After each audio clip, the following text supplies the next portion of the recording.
Man, what is happening, my YouTube family? Of course, it is your boy B New. I'm coming at you on this Monday morning, and we know it is the NBA season is up on us.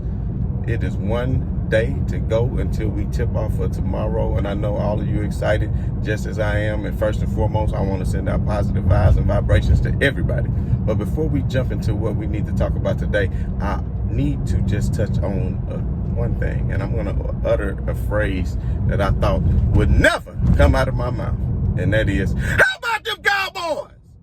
How about them Cowboys? Now, you know I'm just not a huge Cowboy fan, as you all know, but when anybody win me some money, then, hey, they cool with me. And the Cowboys did that yesterday.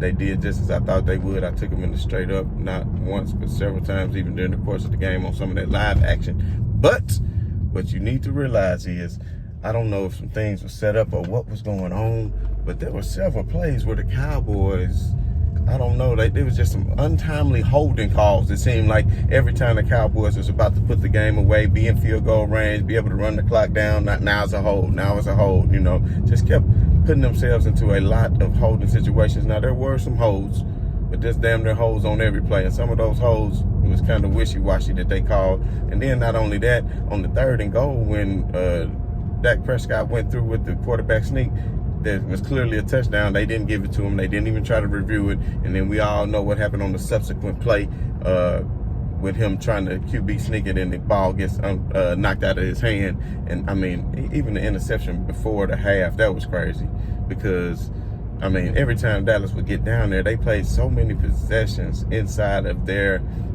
opponent's territory. It was just ridiculous, and they should have won that game by a whole lot. But they really had me on the edge of the seat yesterday, and that's why I really don't fool with them. But anyway, enough about some football, because as we all know, we know what time it is, baby. Do y'all see this? The Lakers, baby, and LeBron James is going to tip it off tomorrow, and I know we all ready for it. I know we ready for it, and I know on Friday's show we discussed you know, a lot of the injuries pertaining to the Lakers. You know, THT and surgery on his thumb is going to be out 4 to 6 weeks at least.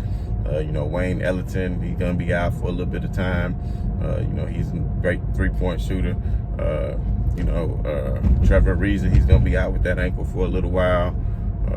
Malik Monk, he's going to miss a little bit of time. I think he got a right groin strain. We all know about that. So, but at the end of the day, when you got a Russell Westbrook, a LeBron James, and an Anthony Davis, I don't want to hear nothing. And I know it's going to be some chemistry.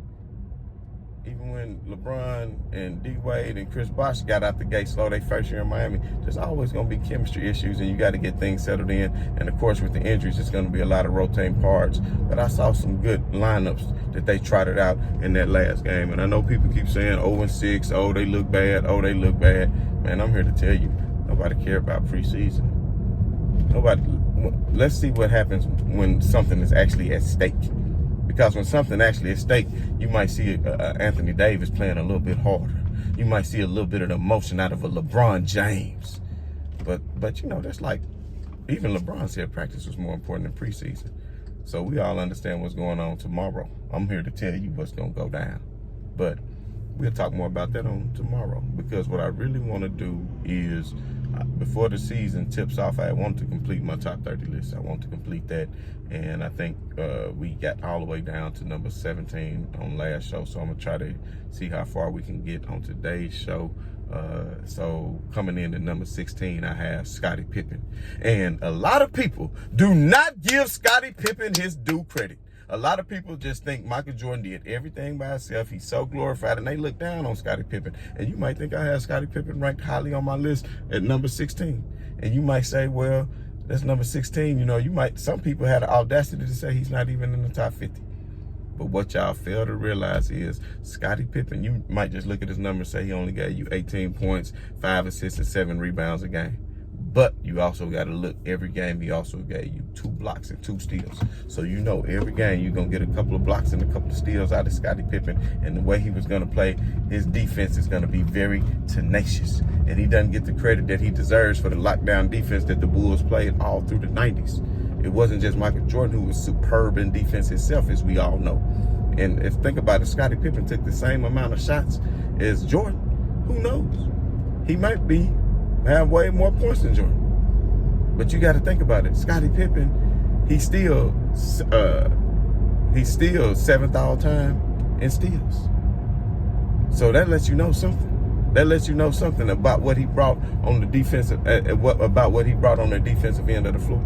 He's a 7-time All-Star, 8-time All-NBA first team. Let me say that again. 8-time All-NBA first team. Not second, not third, but first team, 8 times. So if you do that for 8 years, then that lets you know something, that you are the best in your position at defense in the entire association. And he did that for 8 years, and then he did it 2 times second team. So you're talking about 10-time All-NBA defensive selections, 8-time first team. Do you understand that? You're talking about a 6-time champion, somebody who just brought a lot to the table. You even see in Portland, after he didn't have a lot left in the tank and was on the latter parts of his career when he went to Portland. They were right there, went 7 games. We all know about the famous alley-oop that Kobe threw to Shaq. I don't know if y'all remember this, but Portland, for you youngsters, I'm sure who didn't even see it, Portland was up by 15, I want to say, in the 4th quarter. That's Scottie Pippen, Rasheed Wallace, not Muggsy Bogues, y'all know who I'm talking about. That's the dude who got caught with the bud in the airport with aluminum foil. Bonzi Wells. Man, you got to be real slow. But anyway, I digress. Scottie Pippen gave it to you at all times. You're talking about a member of the Dream Team, a 6-time champion, Jordan's right-hand man, who Jordan even said himself he could not have won any of those championships without Scottie Pippen. Now, I'm not one of those idiots out here with a smooth brain who says Jordan wouldn't have been successful without Scottie Pippen and got, a few rings. He just needed another good sidekick. When you're that great of a player, you just need one more good player. And when Scottie Pippen came, we see that's what Jordan did. And anyway, Scottie first year, it wasn't like he was just playing hella good ball, yet he was still developing, and Jordan was still able to lead that team deep into the playoffs. So with all that being said, Scottie Pippen, I feel like, by his coming from Central Arkansas and, Jordan coming from North Carolina, him being under Jordan's shadow, with Jordan being the more athletic and, of course, the most popular player of the two, that he had to bow down to Jordan, but he knew his role. And that's what happened with LeBron and D-Wade, especially in that first year. They had to learn each other's roles because they were both great superstars and they were both alpha males. But Scottie Pippen, I hate to say it, he's just not what I consider an alpha male. I won't go into all that, but as far as his stature on the team, and we all know, even when, how he sat down and refused to go in the game when Kukoc hit that game. Man, my bad, y'all. I don't know what happened, man. The phone just be tripping sometimes, but I'm back. What I was just saying was, I don't knock Scottie Pippen for not going into the game, because as a leader, you want to take that shot. So a lot of people might, argue different and just say, you know what, Scottie Pippen, really had the courage and leadership to want to take that shot. But when the play wasn't drew up for him, it was childish not to go into the game and take it, and that's a knock against his legacy. But at the end of the day, without Michael Jordan, that shows you how good that Bulls team was. They were, with Scottie Pippen at the helm, they were still able to advance to the semi-conference round and came close to going to the Eastern Conference Finals. Actually went 7 games and actually could have went to that Eastern Conference Finals. So that was pretty damn good what they did without Michael Jordan. You understand what I'm saying? And I just feel like Scottie Pippen doesn't get his true deserve. And the reason why I really put him on that list is he was kind of really put him so high on my list is because he was one of the first true point forwards who could just really handle the ball. While Mike was doing all the heavy lifting on scoring, Pippen was leading the team, especially in the playoffs, in assists and rebounding and steals, things like that. So Scottie Pippen was a ball handler. He was a facilitator. He was a great defensive player. Should I say it again? A 10-time all-defense NBA, 8-time first team. And if you think about it, Scottie Pippen, he still averaged 18 a game, but you got to realize he started slow in his first couple of years. It goes into his average, and then you also have to take into account the latter years and his Portland years. But at the end of the day, I still got Scottie Pippen ranked number 16 for all those reasons that I said. And if you really think about it, Scottie Pippen for his career with the Bulls, now we just talking about with the Bulls, took 15,700 shots. He took 15,700 shots, whereas Michael Jordan with his career took over 21,500 shots. So you're talking about a difference of 6,000 more shots. Now, just imagine had Scottie got even half of those. Let's say Scottie got an extra 3,000 of those shots. If Scottie got an extra 3,000 of those shots, where would he be all-time scoring? You understand what I'm saying? But enough about Scottie Pippen. I know I won't keep on talking about that. I know a lot of people don't want to really hear it. But he's in my top 30, and he come in at number 16. And I dare anybody to say, anybody that you may have that's ahead of him on the top 50 list, when you don't have Scottie Pippen in it, then you just got a real smooth brain and you don't know the game of basketball, and you obviously didn't watch the man's career, and you obviously didn't watch him play. You better go back and look at that dunk on Ewing. Everybody talk about Jordan dunk on Ewing. You better look at that one Pippen. That was vicious. To dunk, then to step over. That's the capabilities of a Scottie Pippen. That's what he can do. But anyway, carrying on. Who do I got next? Scottie Pippen. We're going to go Jerry West. Jerry West at number 15. One of the great all-time Lakers. And we all know is the logo of the association, even though a lot of people want to make that Kobe. But that's a conversation for another day. But we had Jerry West. And the reason why I had Jerry West number 15 so high is, I don't care. A lot of people say, well, he played in mostly the decade of the 60s. He only won one championship. Listen, there was a lot of great players in the 60s, and a lot of people not really won that many teams. Well, think about it.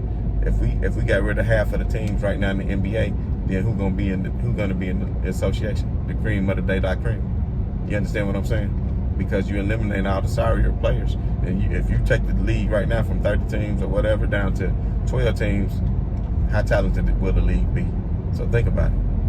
Think about it. It was players back then that was real cold that wasn't even playing just yet. And I understand that the game evolves, but you better go back and watch the film on how great Jerry West was. And anytime you can average 30 points a game in the NBA, then you pretty damn good.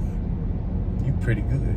And Jerry West, for his career, averaged 27 points a game, 7 assists, and 6 rebounds. And back then, they didn't look at offensive and defensive rebounds. It really wasn't a stat for the most of his career. But they did count the rebounds, and he averaged right at 7 rebounds a game. So that ought to let you know something about the great Jerry West. And Jerry West also, he led the league in scoring multiple times. He is an NBA champion. He was able to pull off the championship in 1970. He was a Finals MVP as well. He was a 14-time All-Star, a 10-time first team, 2-time second team. So you're talking about a 10-time first team. You understand what I'm saying? And I also, let me go back because I forgot to tell you, Scottie Pippen, while he did have an 8 all defense, he still had 7 all NBA first team. Not defense, just all NBA. So I had to throw that in there. I'm sorry, I left that off. But anyway, back to my boy Jerry West. So Jerry West, a lot of people don't realize how great he was as far as facilitating the ball, as far as scoring the ball.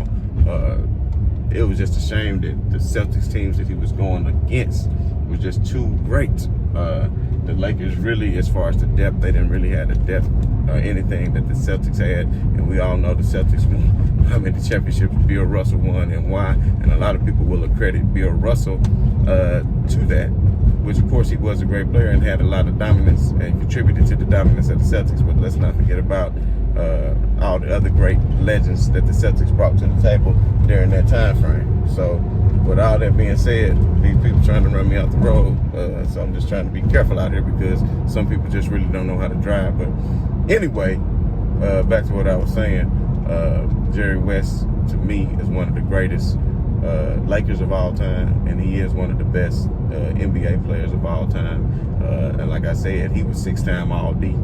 Think about that. So not only was Jerry West giving it to you on the offensive end, he was a two-way player. And a lot of people don't realize that Jerry West was 6-time All-NBA defense, 4 times first team. 4 times first team. He was 4-time first team and 2-time second team All-NBA defense. And then not only that, what was he? 14-time All-Star. Was he a 14-time All-Star? Think about that. So Jerry West, to me, he definitely comes in at number 15 on the list. Of course, he played before my time, but just being a student of the game and just knowing and talking to the older generation, the people who did actually watch him play and seeing who he could go up against. And I know a lot of people will say, well, that's a travesty for you to have a Jerry West over Allen Iverson. It is what it is, because Jerry West, if you look at his field goal percentage and then you look at Allen Iverson's field goal percentage, you can see who was a more accurate shooter. Allen Iverson did have heart, but so did Jerry West. And Jerry West came up short a few times in the finals, but he was making it every season with the team on his shoulders. And I'm just happy for Jerry West that he was able to win a championship. And then not only that, go on to be a great executive. Even for the Memphis Grizzlies, he's won Executive of the Year. He's the one who changed the Clippers franchise around. He's the one who brought championships back to the Lakers after the Lakers struggled post-Magic. He's the one who brought Shaq out to L.A. But we're keeping this to on-the-court achievements. So, like I said, Jerry West, he's 22nd all-time in scoring. You have to think about that. Look how high he is on the list of scoring. So, with all that being said, Jerry West, if you top 25 all-time in the NBA in scoring, you're pretty damn good. You got to think about the hundreds and thousands and the thousands of players that have come through the association and played. And I'm talking about ABA and NBA, post and pre-merger. You understand what I'm saying? So that leads me next to the person on my list who comes in to me at number 14. And a lot of people might disagree with this, but like I said, everybody has their own list and entitled to their own opinion. But I'm telling you right now, this person on the list, a lot of people might say he deserves to be in the top 10. But you might not think so once I get to my actual top 10. And that person is the Dream. Hakeem the Dream, who we all know won 2 championships in the 90s. And a lot of people say, well, had Jordan been playing, then he wouldn't have got those 2 championships. I tend to disagree with that, only because the way the NBA was played then, especially with dominant centers, the way Hakeem played the paint, and anytime they matched up with the Bulls, go back and look at how many times they was dominating the Bulls, because they only had to play them twice a year, being that they was from different conferences. But it was just always something that prevented them from making it, and that show you how deep that the West was back then. But right when they were hitting the prime, as far as team cohesion with Vernon Maxwell and Kenny the Jet Smith and all those others that they had on the team that were great. Otis Thorpe, Mario Elliott, Hakeem Olajuwon. But the Dream, I'm telling you what, he is definitely, a lot of people want to say he's the best center of all time. Not in my opinion, because I'll have you know, there's a couple more centers on my list that I haven't got to. And I know a lot of people might disagree once I get into that, but I'm not going to tell you just who it is. But I might, since I'm going to be having to probably come at y'all later on this evening with the list. So with that being said, yeah, it's Shaq. Shaq is on my list ahead of Hakeem. I won't tell you where he is on the list just yet, but a lot of people will say that, Hakeem dominated Shaq in a straight-up matchup when they don't really know, because they got a smooth brain. That simply was not the case. If you go back and look at the numbers head-to-head, Shaq actually got his, and he actually performed and played better than Hakeem if you look at the actual numbers. Now, you do realize when Shaq played Hakeem in the finals, he was only in his 3rd year in the NBA. He was a young baby Shaq. So, of course, he was going to get dominated by an old, wily veteran, Hakeem Olajuwon, who basically had a lot of moves. But it's not like he just shut Shaq down. It's just that the team was young, too. Penny was young as well. But that Orlando team was great. And think about it, that's the same team that put out Michael Jordan in the Bulls. But don't give me that stuff about, Michael Jordan wasn't at his peak when he had already dropped 50 in the guard, and he had already came back and played 17 or 18 games and got tuned up and was already in game shape. They just didn't have Dennis Rodman yet, and that means they didn't have anybody to guard Shaq. And just like they didn't have anybody to guard Shaq, if they had made it, they wouldn't have had anybody to guard Olajuwon. So we know what the outcome would have been, but it's not all about that. It's more so, I'm still doing my list. We're talking about Hakeem the Dream. And Hakeem gave you 22 and 11 a game, gave you 3 blocks a game, which is amazing, 2 steals a game, a 12-time All-Star, first all-time in blocks. You got to think about that. This man is first all-time in blocks. And a lot of people might say, well, why isn't he ahead of Shaq? He's first all-time in blocks. We'll talk about that later. But at the end of the day, the NBA was played inside out for years, especially during his time while he was in the league.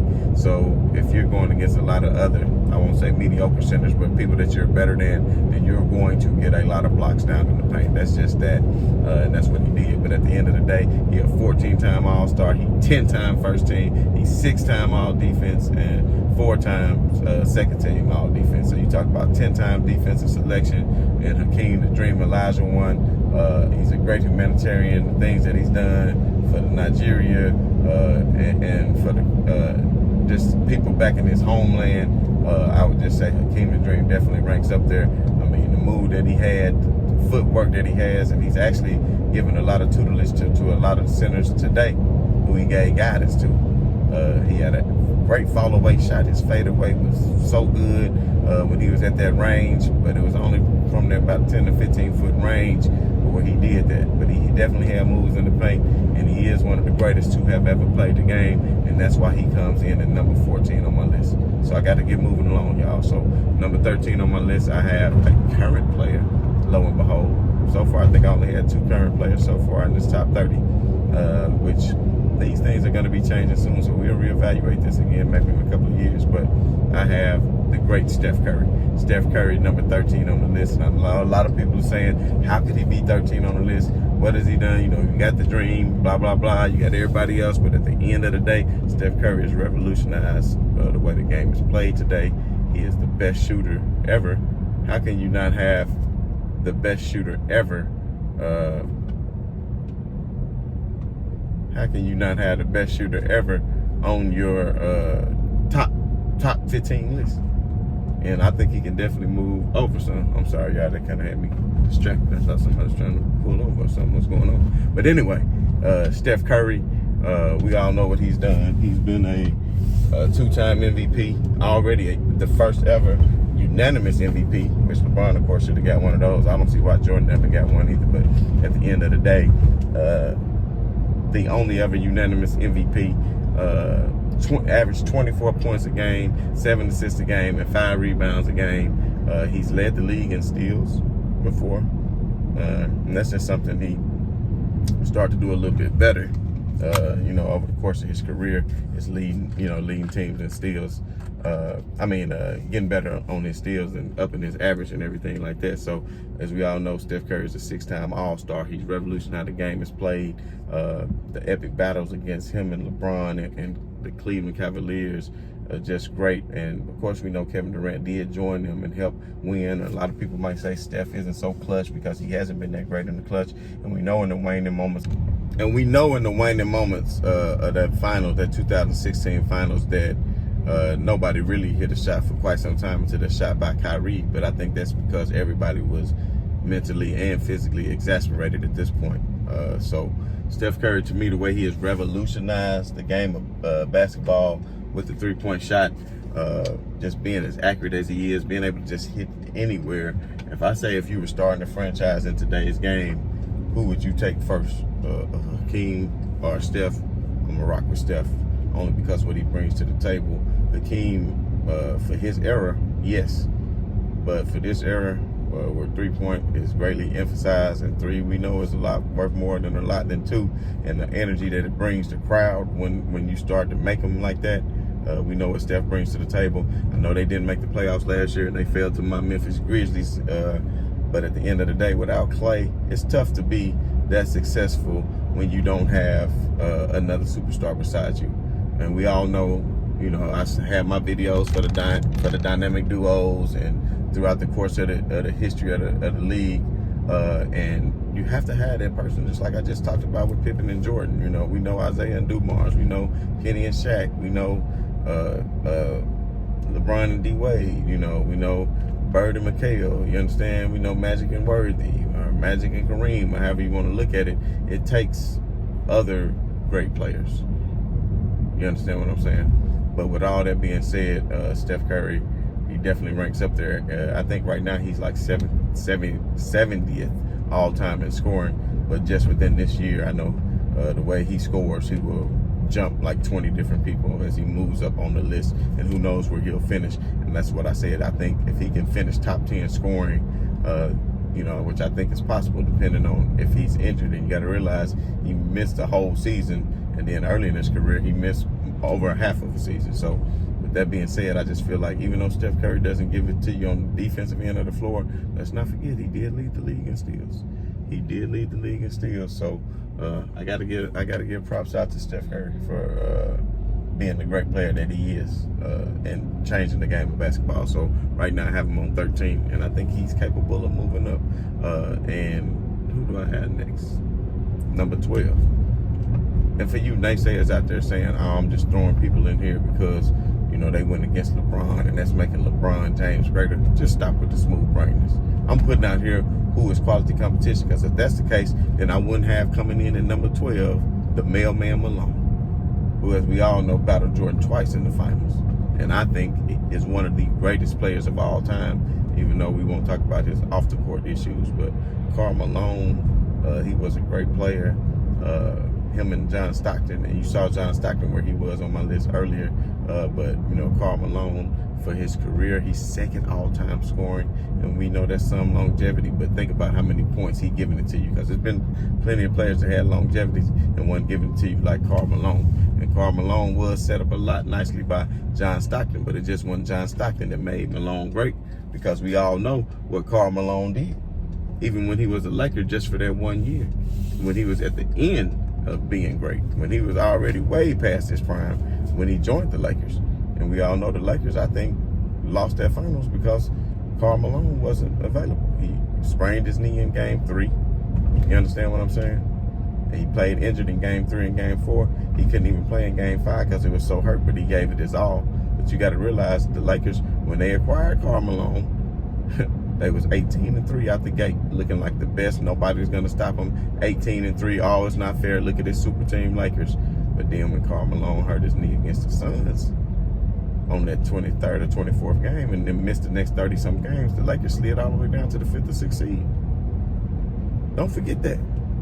So that's how valuable Karl Malone was, even at that age. Karl Malone was a big reason that the Lakers even advanced. The battles that he had with Tim Duncan. Of course, he had Shaq along his side, of course, and that's why they was able to beat San Antonio. But he held his own against Tim Duncan at that age. And then in the Western Conference Finals, let's not forget that Minnesota team that was on the rise with Latrell Sprewell, Sam Cassell, and KG. Karl Malone did his thing on KG to be such an old-timer.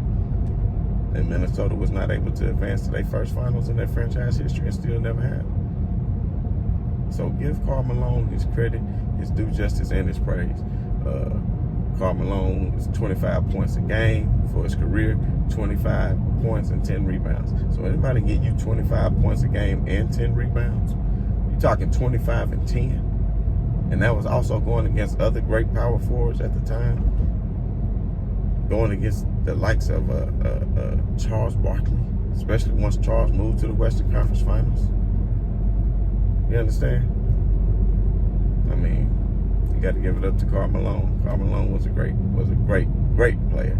And, to be second all time in scoring is needless to say. Some people might think he should be ahead of the next person who is going to be on my list, but I haven't got, I don't know if I'm going to have time for that today, because, I'm really, really running out of time. But I just want to point out that Karl Malone was also a 2-time MVP. Karl Malone was a 14-time All-Star, 11-time All-Time First Team, 2-time Second Team. So you talking about 11-time All First Team, 11-time First Team, a total of 13 All NBA selections and 11-time First Team, and then you saying 5-time All Team First D.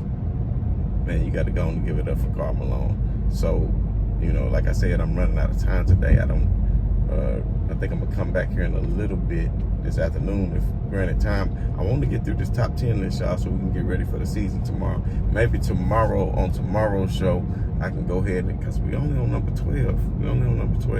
I need to really get this taken care of, but I'm running out of time here, so I'm tell y'all what, I'm gonna come back at y'all here in a little bit, if I can, and we can maybe take care of number 11 down to number 6, and then tomorrow we'll do the top 5 as we get ready for the season to kick off, and we can have our picks, because we know the Milwaukee Bucks will be playing the Brooklyn Nets, and I haven't talked about how the Nets will be looking tomorrow when they face off against the Bucks. So we're gonna have a lot of stuff to talk about tomorrow. The season about to get cranked up. So like I said, I just want to wish everybody much love. I want to, just give everybody shouts out and much love and vibrations. And as always, man, right on to the real and much love to these haters. I'm out.